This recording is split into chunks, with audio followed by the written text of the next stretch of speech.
कुमार कृषि क्रांति रोहतास चैनल से हूँ और राजद के वरिष्ठ नेता शिवशंकर कुशवाहा के दफ्तर में उपस्थित हूँ, जो पहले लोक जनशक्ति पार्टी करागढ़ से प्रत्याशी भी रह चुके हैं।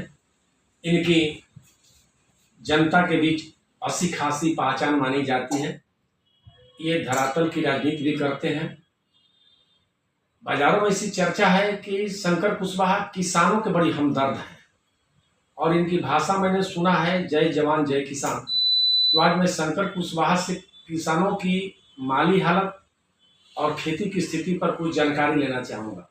शिवशंकर जी, आपका कृषि क्रांति रोहतास चैनल में तहे दिल से स्वागत है।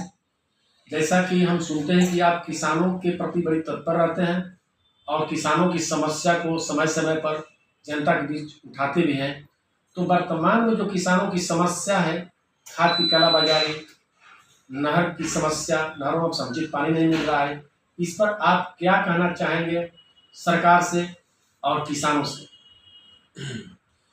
सबसे पहले मैं आपको और आपके चैनल को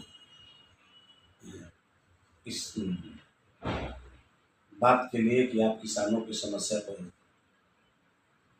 जानने के लिए, लोगों को बताने के लिए हमारे पास आए, बधाई देते हैं। देखिए, इस देश में वैसे तो हर समुदाय, हर वर्ग जो है, हर पेशा के लोग पीड़ित हैं, दुखी हैं। हर की अपनी अपनी समस्याएं हैं, लेकिन किसान सबसे ज़्यादा परेशान है और पीड़ित भी है, दुखी। आज़ादी के बाद में इस देश में कोई ऐसा नीति नहीं बना, कृषि नीति नहीं बना, जिससे किसानों का आर्थिक हालत में सुधार हो। ये सबसे बड़ा कारण है, इस देश में वैसा कोई कृषि नीति नहीं बनी। उद्योग नीति बना, बाकी सब चीज बना, लेकिन कृषि नीति नहीं बना। और सबसे बड़ा इसमें है कि इस देश जो कृषि के लिए सबसे बड़ा उपयोगी चीज है, जिसके बिना कृषि नहीं हो सकता है, वो है जल। तो इस देश में आजादी से आज तक से जल नीति नहीं बना, जल नीति का अभाव है, जिसके चलते यहाँ के किसान जो है, अगर कुछ अपने मेहनत से, ट्यूबवेल से, बिजली से, चाहे जैसे भी कुछ करते हैं, तो अतिवृष्टि, अनावृष्टि के चलते उनकी फसलें जो है मारी जा रही है और सरकार के पास इसका मुआवजा का कोई साधन नहीं है। आज आज़ादी के लगभग 80 वर्ष बाद किसानों की ये हालत है कि किसानी करने वाले लोग भी कहीं पर कोई परिचय पूछता है तो बताते नहीं हैं कि हम किसान हैं। बेटा तो निश्चित रूप से ये बताता नहीं है, शर्म महसूस करता है कि हम कैसे कहें कि हम किसान के बेटा हैं। भले वो किसी दूसरे जो व्यवसाय है उसका बेटा कह दे या चाहे कुछ कह दे, लेकिन ये नहीं बताता है कि हम जो है आपको किसान के बेटा है। तो यह हालत है, आज कृषि जो है एक शर्म का विषय बन गया है।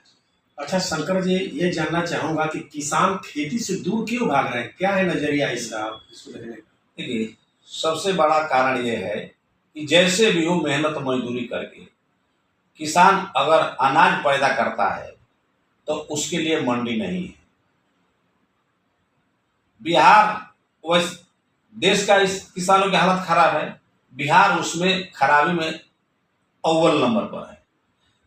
कांग्रेस के ज़माने में कांग्रेस की सरकार थी, बाकी राजद की जब सरकार थी तो उस जमाने में किसानों के लिए मंडी था, बाजार था, जिसको बाजार समिति कहते हैं। नीतीश जब यहाँ आए, नीतीश की 2005 में सरकार बनी, तो 2006 में जो मंडियाँ थी, बाजार मंडियाँ थी, उसको ख़त्म कर दिए। अब है क्या कि किसान के पास कोई ऐसा जगह नहीं है कि अपने ज़रूरत के अनुसार अपने अनाज को बेचे। जगह नहीं है, रहने के लिए जगह नहीं, अनाज वह कहाँ रखेगा। यहाँ बहुत से ऐसे किसान हैं जिनके पास रहने के लिए मकान नहीं है, अनाज रखने की तो दूर बात है, माल मवेशी उसकी बाहर रहती है। तो रखने के अभाव में, दूसरी बात, किसानों का एकमात्र चीज होता है शादी ब्याह, दवा दारू, तमाम पढ़ाई लिखाई सब उसके कृषि उपज से ही पूरा होता है। तो असमय में वो मजबूरी उसकी होती है कि अपने अनाज को बेचे, और जब अनाज के पैदा होने का समय आता है तो सरकार की एजेंसियां जो अभी है वो बहुत लेट से धान खरीद की चालू करती है। मजबूरन किसान जो है बिचौलियों को, दलालों को, साहूकारों को अपना औने पौने दाम पर अनाज बेचने के लिए उसको विवश होना पड़ता है। ये सबसे कारण है। तो एक तो बहुत कठिनाई से वो अनाज पैदा करता है, दूसरे जो है उसके अनाज के रख रखाव का कोई साधन नहीं है, खाद की कालाबाजारी होती है। 50 किलो की खाद की बोरी जो है 40-45 किलो में अब बिक रही है। उसमें भी यहाँ का किसान गरीब है। अगर डीएपी के जो समय आता है तो कहता है कि आपको उसके साथ यूरिया लेना है, उसके साथ और भी दवा जाइम वगैरह लेना है। अगर यूरिया का समय आता है तो दुकानदार कहता है कि खाली यूरिया नहीं देंगे, इसके साथ आपको और भी दूसरा खाद लेना पड़ेगा, जाइम वगैरह लेना पड़ेगा। तो ये हालत है किसानों की, लुटैया ही है, लुटैया है ये स्थिति। डैम यहाँ हमारा आपको जलाशयों की जो स्थिति है, नहरों की जो स्थिति है, बिल्कुल जर्जर है। अंग्रेज के जमाने का यह जो है नहरों का निर्माण हुआ है। 1857 में जो विद्रोह हुआ था, विद्रोह के बाद में जो है अंग्रेज सरकार ने यहाँ नहरें बनाई थी। उस समय इसका उम्र जो है 100 साल रखा गया था। आज 100 साल से कितना ज़्यादा हो गया, हर जगह नहरें टूटी हुई है। तो ये स्थिति है, पानी नहीं है, बिजली आंख मिचौली कर रही है, कहीं तार जो है गिर जा रहा है, कहीं कुछ हो जा रहा है। ये सब खाती कालाबाजारी है, समय पर आपको बीज नहीं मिलता है। तो ये सारे वजह है जिसके चलते किसान यहाँ जो है बदहाल है। सब एक और मैं बता रहा हूँ कि किसानों को यहाँ सब्सिडी नहीं मिल रहा है। एक तरफ भारत सरकार जो है हजारों हजार करोड़ रुपया जो है पूंजीपतियों को छूट दे रही है, और किसानों के पास अगर 5,000, 2,000, 4,000 का रुपया बाकी है तो उसको बैंक जो है परेशान करते हैं, उसको छूट नहीं देती है।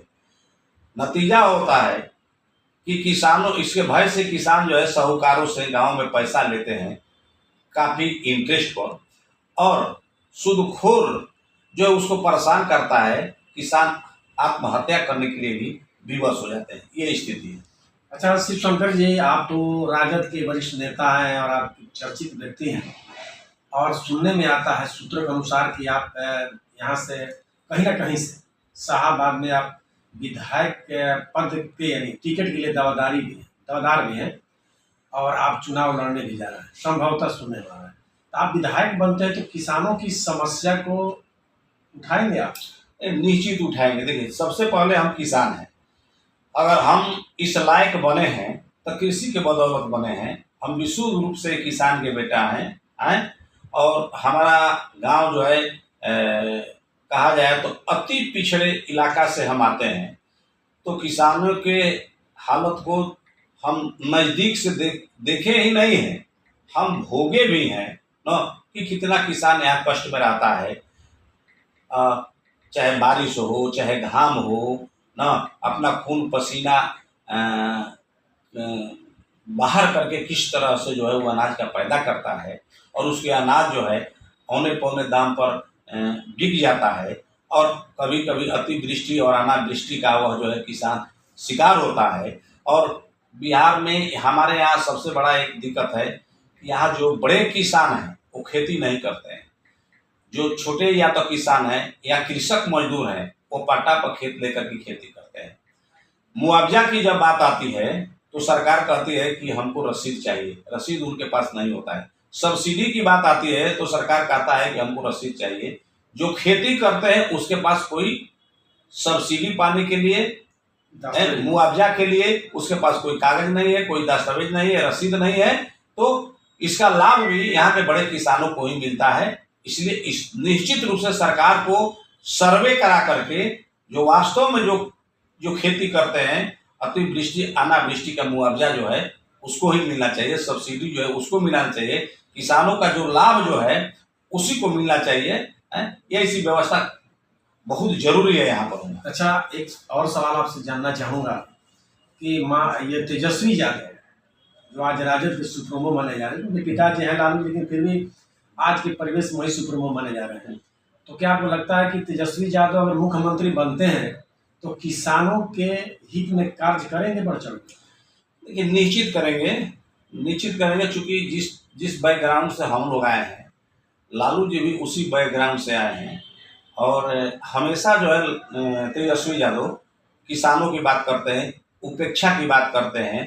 तो इसमें समाज के जो उपेक्षित वर्ग है, हमारी पार्टी का नारा है कि समाज जो वंचित समाज के लोग हैं, जो अब तक से हाशिए पर है, तो हाशिया पर कौन लोग हैं? आज़ादी से लेकर के आज तक से किसान सबसे बड़ा हाशिया पर, चाहे किसी भी समुदाय का है, तो हाशिए पर है।